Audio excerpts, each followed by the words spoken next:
Hello everyone, this is FK make official YouTube channel. My name is engineer Farman Khan. आज की इस important video में मैंने आप लोगों को कैपिलरी ट्यूब का एक प्रैक्टिकल करके दिखाना है। रेफ्रिजरेटर के अंदर एक कैपिलरी ट्यूब मैंने चेंज करनी है जिसमें R134A का रेफ्रिजरेंट यूज़ हुआ है। और इस रेफ्रिजरेटर में जो कैपिलरी ट्यूब यूज़ हुई है पहले से वो 0.028 इंच डायामीटर वाली है। ठीक है। सो नई जो कैपिलरी ट्यूब इसके अंदर हमने इंस्टॉल करनी है वो है 0.031 इंच डायमीटर वाली। सो किस तरह हम एक साइज़ से दूसरे साइज़ पर जब हम कैपिलरी ट्यूब को चेंज करते हैं तो वो किस तरह हम सिलेक्शन करते हैं, इसके बारे में आज की इस वीडियो में बहुत ही डिटेल में बताने वाला हूँ। वीडियो शुरू करने से पहले अगर वीडियो पसंद आती तो प्लीज़ लाइक, शेयर और चैनल को सब्सक्राइब करना आप लोगों ने नहीं भूलना है। So let's get to start the video. अच्छा, ये इस रेफ्रिजरेटर की पुरानी वाली कैपिलरी ट्यूब है जो कि 028 की है, यानी 028 की है। ठीक है। अभी इसका पहले हम प्रेशर ड्रॉप चेक करते हैं कि इसका प्रेशर ड्रॉप इस वक्त कितना है प्रेशर गेज पर। तो उसके बाद हमने डिसाइड कर दिया कि इस कैपिलरी ट्यूब को रिमूव करके कोई दूसरी कैपिलरी ट्यूब लगानी चाहिए। तो पहले इसको चेक करते हैं कंप्रेसर की मदद से। इसमें से आम एयर का प्रेशर गुजार लेते हैं ताकि हमें अंदाज़ा हो कि इस कैपिलरी ट्यूब का प्रेशर ड्रॉप कितना है। इधर साहब देखिए, गेज थोड़ा सा करीब से ले जाओ, थोड़ा सा और करीब करो यहाँ तक। सो इस वक्त आप देख सकते हैं कि कैपिलरी ट्यूब का प्रेशर ड्रॉप काफ़ी ज़्यादा जा रहा है आगे, और ये तकरीबन 350 से भी आई थिंक ज़्यादा है। ये तकरीबन ऑलमोस्ट कोई 375 से भी आगे चला गया, तकरीबन 400 PSI से तक, थोड़ा सा मेरे ख्याल में ज़्यादा ही, अब 400 PSI ही आप ले लें। सो इतने प्रेशर ड्रॉप पर जो R134A का रेफ्रिजरेंट है वो किस तरह से फ़्लो होगा कंडेंसर से इवापोरेटर की तरफ, ये बहुत ही मुश्किल होता है। इसी वजह से हमने इस कैपिलरी ट्यूब को अब रिमूव करना है एक दूसरी कैपिलरी ट्यूब से। लेकिन जो इसके अंदर कैपिलरी ट्यूब लगी हुई है ये 028 की लगी हुई है, और अभी जो आगे हमने रिप्लेस करनी है इसमें वो 031 की हमने रिप्लेस करनी है। तो किस तरह से हम कर सकते हैं ये मैं आपको आगे इसी वीडियो में बताने वाला हूँ। अच्छा, पहले हम पुरानी वाली कैपिलरी ट्यूब का जो डायामीटर है वो चेक कर लेते हैं कैपिलरी गेज की मदद से कि क्या ये 028 की ही है या नहीं है। सो इस वक्त मैं कोशिश कर रहा हूँ कि 028 के कैपिलरी ट्यूब के गेज से इसको मेजर कर सकूँ ताकि ये डायमीटर सेम है या नहीं है। लेकिन ये चूँकि इसके अंदर स्लज आने की वजह से ये अब तंग हो चुकी है, तो ये 028 से भी कम हो चुकी है, यानी इसका डायमीटर इस वक्त 028 से भी काफ़ी कम हो चुका है। इसी वजह से ये इवापोरेटर की तरफ जो मास फ्लो ऑफ रेफ्रिजरेंट है उसको सही तरह से मेंटेन नहीं कर पाती, 420 तक चला जाता है। तो नई जो कैपिलरी ट्यूब हम लगाएंगे इसमें वो 031 की ही लगाएंगे, और उसको अगर हम इस गेज के ज़रिए से चेक करेंगे तो आप लोग सब देखेंगे इसमें एक नज़र। ठीक है, ये 028 का साइज़ है जो फर्स्ट नंबर पे है। इसके ज़रिए से हम चेक कर लेते हैं इसको। अच्छा, पहले इसको सही तरह से गोल सही काटना है ताकि इसके किनारे जो है वो अंदर की तरफ मुड़े ना हो। अगर इसके किनारे अंदर की तरफ मुड़े हो तो चाहे ये 036 की हो या इससे बड़ी हो, ये आपको फिर भी जो साइज़ है वो कम बताएगा, जिसका डाया है वो कम ही बताएगा। तो इसको बिल्कुल गोल सही काटना है ताकि इसके किनारे जो वो अंदर की तरफ मुड़े ना हो। ठीक है। सो मैं 028 जो है वो ट्राई करता हूँ इस पर। तो ये देखिए इसके अंदर बहुत ज़्यादा लूज़ है, समझ आ रही कि नहीं आ रही। तो इसका मतलब कि मैं एक साइज़ थोड़ा सा ज़्यादा चेक कर लेते। ये 031 है, 031 है। इसको अगर हम इसमें चेक करेंगे तो ये तकरीबन सही आता है। ठीक है ना। अगर इस हम कैपिलरी ट्यूब का साइज़ थोड़ा सा बढ़ाएंगे, मतलब ये नहीं चेक करने के लिए 036 का, तो हो सकता है 036 इसके अंदर ना जा सके, नहीं जाएगी, ये नहीं जा रहा। इसका मतलब 036 इस कैपिलरी ट्यूब के डाया से बड़ा है। तो कैपिलरी ट्यूब कितने डाया की हो गई, ये 031 की हो गई।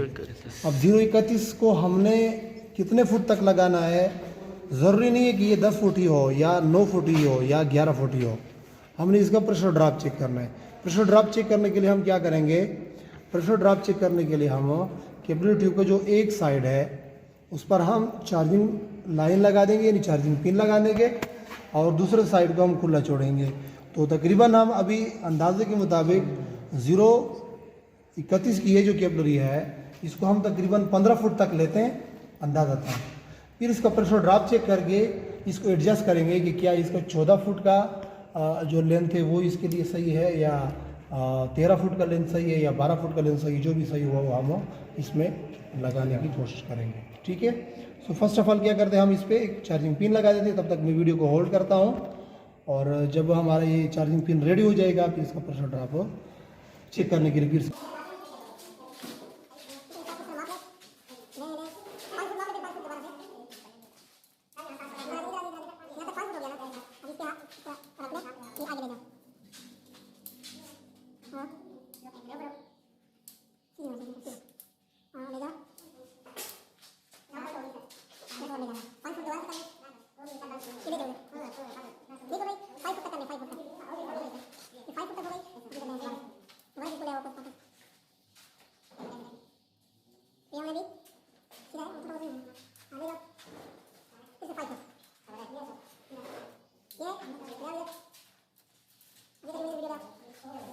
ये 15 फुट हो गया। ठीक है, यहाँ तक 15 फुट हो गया। ठीक है, तो इसको हमने क्या करना है अभी, तो वहाँ से निकालो,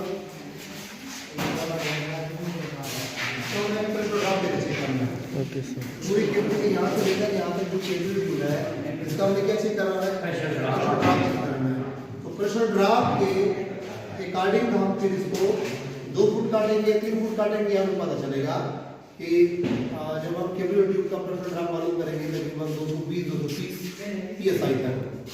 तो 230 psi तक क्या ये 10 फुट में बराबर हो जाती है, क्या ये 11 फुट में बराबर हो जाती है, क्या ये 13 फुट में बराबर हो जाती है। तो बाकायदा जो हिस्सा है वो हम कैपिलरी ट्यूब का काटना है। समझ आ रही है? अब इस नई कैपिलरी ट्यूब का प्रेशर ड्रॉप हम मालूम करेंगे जो कि 0.31 की है, और हमने 15 फुट का लेंथ इसका काटा हुआ है। इससे पहले मैं आपको बताता चलूं कि जो रेफ्रिजरेटर जिसमें R134A का रेफ्रिजरेंट यूज़ होता है उसमें अगर आपको तकरीबन -15 -16 डिग्री सेंटीग्रेड तक का कूलिंग इफेक्ट लेना हो तो इस कैपिलरी ट्यूब का जो प्रेशर ड्रॉप है वो आपने तकरीबन 220 psi तक सेट करना है। अब अगर आप इस कैपिलरी ट्यूब का देखेंगे इस वक्त गेज पर तकरीबन 215 या 217 psi का प्रेशर ड्रॉप इस वक्त शो हो रहा है। इसका मतलब यही कैपिलरी ट्यूब जो है ये बिल्कुल परफेक्ट है इस रेफ्रिजरेटर के लिए। तो इस कैपिलरी ट्यूब को हमने तकरीबन 15 फुट का ही लिया हुआ है, और ये 15 फुट का ही हम लगाएंगे, और इससे हमने तकरीबन कोई -16 डिग्री सेंटीग्रेड तक का कूलिंग इफेक्ट लेना है। ये देखिए इस कैपिलरी ट्यूब का जो ये सिरा है ना, ये सिरा ये अंदर की तरफ बेंड हो चुका है, और इसके अंदर स्लज आने की वजह से काफ़ी इसका डाया काफ़ी कम हो गया है। अगर डाया कम होगा तो क्या इसके अंदर प्रेशर सही तरह से फ्लो होगा, मतलब सही तरह से फ्लो होगा? नहीं होगा ना। अगर सही तरह से रेफ्रिजरेंट इसके अंदर फ्लो नहीं होगा तो प्रेशर ड्रॉप ज़्यादा बताएगा ना। तो अगर एवापोरेटर के अंदर रेफ्रिजरेंट सही तरह से फ्लो नहीं होगा तो जाहिर बात है हमें कूलिंग इफेक्ट कम मिलेगा। ठीक है ना, समझ आ रही है कि नहीं आ रही? ये वो हिस्सा है जो अभी हमने इसे काट लिया यहाँ से, जिसके अंदर कैपिलरी हमने डाली हुई थी, यानी पहले किसी ने डाली हुई थी। ठीक है ना। सो यही वजह होती है कि जब कैपिलरी ट्यूब का डाया कम हो जाए किसी वजह से, या इसके अंदर स्लज आ जाए, हिस्से से जंग लगे, हिस्से से इसके अंदर नमी की वजह से स्लज बन जाए, एक तह बन जाए, तो इस वजह से इसकी अंदरूनी डाया जो है वो कम हो जाती है। और जब अंदरूनी डाया कम होगी इस कैपिलरी ट्यूब के अंदर जो रेफ्रिजरेंट का फ्लो होगा वो कम होगा। बात समझ आ रही कि नहीं आ रही? तो यही वजह है कि ये तकरीबन 400-450 तक प्रेशर ड्रॉप जो है वो बता रहा था। समझ आ रही कि नहीं आ रही? ठीक है। अब इसके अंदर हम क्या कर लेते हैं, कैपिलरी ट्यूब एक नई डाल लेते हैं। पहले जाते हैं आप छोड़ कर देंगे। ठीक है ना। कैपिलरी ट्यूब को लगाते वक्त जो सबसे इम्पोर्टेंट बात है, सबसे इम्पोर्टेंट बात वो किस चीज़ का ख्याल करना चाहिए कि जिस वक्त आप ये कैपिलरी ट्यूब इसके अंदर दाखिल करेंगे इसके जो डाया है ये आपने बिल्कुल सही तरह से काटी हो। अगर इसका जो डाया है ये आपने कम किया हो, यानी मतलब सही तरह से आपने नहीं, ये किनारे अंदर की तरफ चले जाएं तो इस केपिलरी ट्यूब का प्रेशर ड्रॉप भी बढ़ जाएगा, आपको पता नहीं चलेगा लेकिन ये बढ़ जाएगा, तकरीबन 280, 300, 320 तक बढ़ सकता है। तो मतलब ये काम तो करेगा, रिसेंटली ये काम करेगा, मतलब अभी जब आप इसको लगाएंगे तो ये सही तरह से चलेगा, लेकिन इसका लाइफ कम हो जाएगा। अगर इस फ्रिज ने फर्ज करे 6, 10 साल, 8 साल तक चलना है, अगर इसका डाई आप कम करेंगे और लगाएंगे तो हो सकता है ये 2 साल, 1.5 साल चले। बस समझ आ रही कि नहीं आ रही? क्योंकि कंप्रेसर पर लगातार एक ज़्यादा बोझ बन जाता है इसका, ये प्रेशर ड्रॉप ज़्यादा हो जाता है। समझ आ रही कि नहीं आ रही? तो इसको इस तरह हम बेंड करेंगे मरतबा, और तकरीबन 1 इंच तक का हिस्सा जो है ना वो उस ट्यूब के अंदर हम डालेंगे। ठीक है ना, इस तरह समझ आ रही है? तो इसको साफ कर लेते हैं पहले, लेकिन साफ करने के वक्त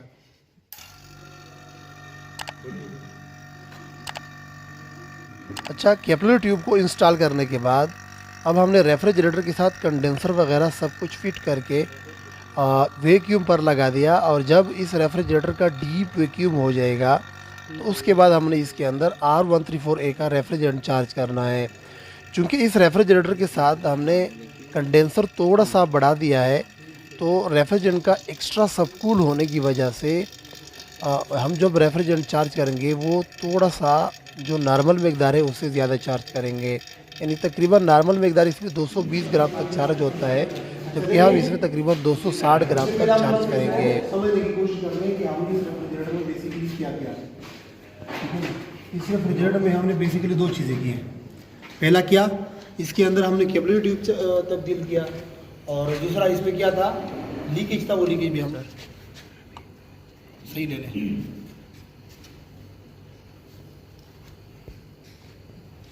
करीब कर ले थोड़ा सा और भी, चले जाओ भी ले लो, दरवाज़ा खोल के अंदर से भी बता दो कितना है। 3.0 बता रहा है सर जी। 3.2। दरवाज़ा खोल के ज़रा दिखा दो कि फिर से अंदर पड़ा होगा।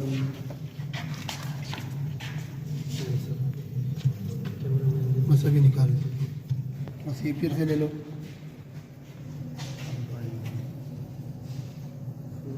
बस।